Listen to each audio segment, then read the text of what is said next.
The world is not falling apart at random. It is breaking along a pattern Scripture named long before modern man started calling the collapse progress. There is a tension running through human life. You can see it in nations. You can see it in families.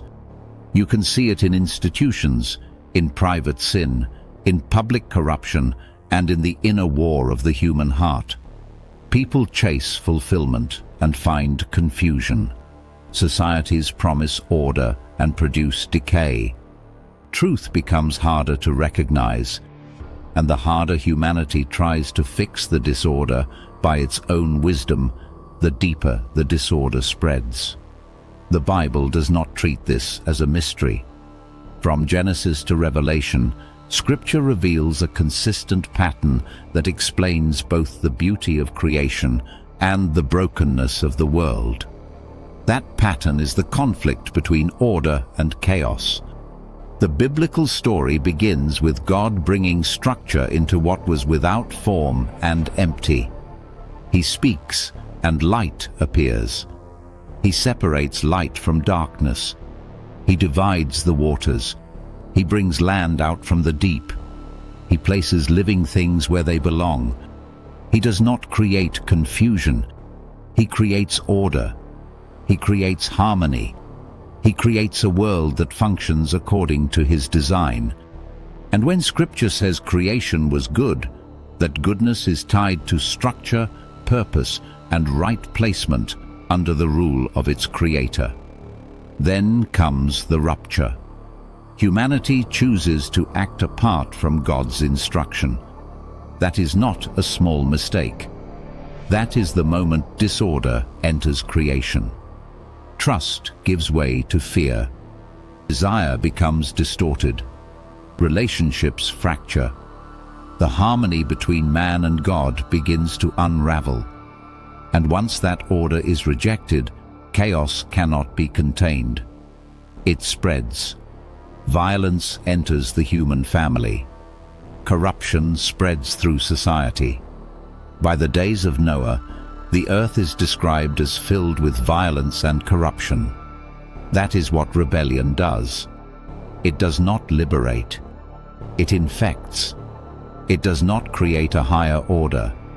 It destroys the one already given by God. This is why the flood matters. It is not just a dramatic story. It is a revelation of what happens when disorder spreads unchecked. The earth does not drift into peace when man abandons God.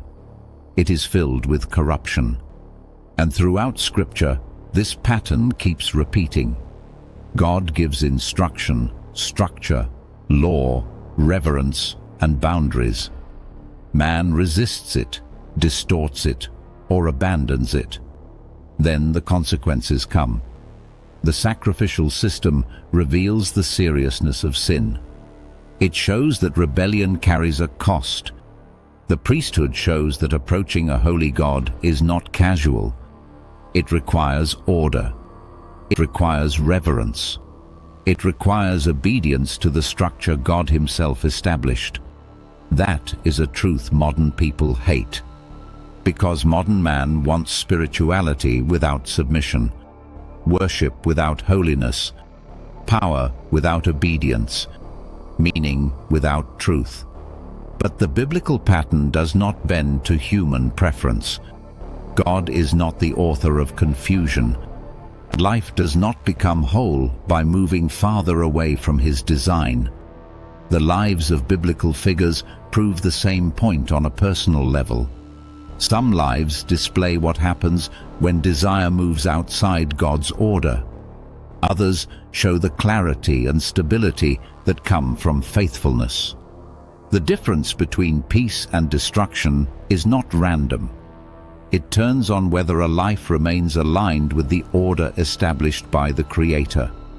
This is also why deception matters so much in Scripture. False teachers do not merely make harmless errors. They distort the truth. They lead people away from clarity. They replace what God said with what fallen man prefers to hear. And when truth is replaced by invention, confusion grows. Disorder does not always arrive looking evil. Sometimes it arrives sounding wise. Sometimes it looks enlightened. Sometimes it looks compassionate. Sometimes it looks like freedom. But if it leads people away from God's word, it is not wisdom. It is confusion in disguise. That is why the prophets warned. That is why Christ warned. Discernment is not optional in a world where chaos often masquerades as insight. But the biblical pattern does not end in ruin. At the center of the entire narrative stands Jesus Christ, not as a side note, not as a religious accessory, as the turning point. Through his life, death, and resurrection, the broken relationship between God and humanity is restored. The gospel is not only forgiveness, it is restoration. It is the way back to the life humanity was originally made to live. Through Christ, the path opens again, not toward confusion, not toward moral anarchy, not toward self-invented truth, but toward harmony with God's design. And the end of Scripture completes what the beginning introduced. Revelation does not end with chaos winning. It ends with restoration. A new heaven, a new earth, corruption removed, rebellion judged. God dwells with his people, creation restored. The pattern comes full circle. What was broken is made whole. What was corrupted is cleansed. What was disordered is set right. And once you see this pattern, the Bible stops looking like a series of disconnected scenes. Creation, the fall, sacrifice, redemption, desire, temptation, beauty, corruption, false teachers, priesthood, prophecy, judgment, and restoration all begin to lock together. They are not random topics. They are threads in one coherent story. A story about the order established by God and the chaos that follows when that order is rejected. And that is not just an ancient pattern. It is the pattern of the present world.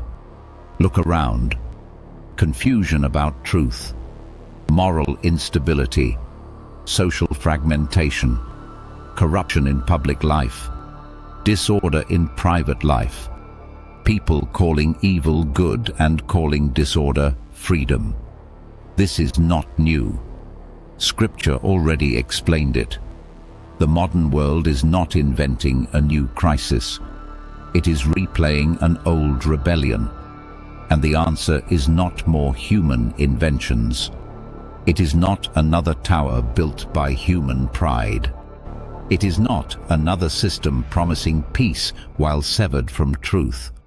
True peace and true stability are found by returning to the design established by the Creator. That is the issue. That is the choice. It has always been the choice. Will humanity live within the order established by God, or continue pursuing the instability that follows when that order is abandoned? That is not just the question of ancient history. It is the question over every nation, every family, every church, and every soul right now. Order or chaos, truth or distortion, reverence or rebellion, life under God's design or collapse under man's delusion. That is the pattern. And until that pattern is understood, the world will keep calling its own destruction wisdom.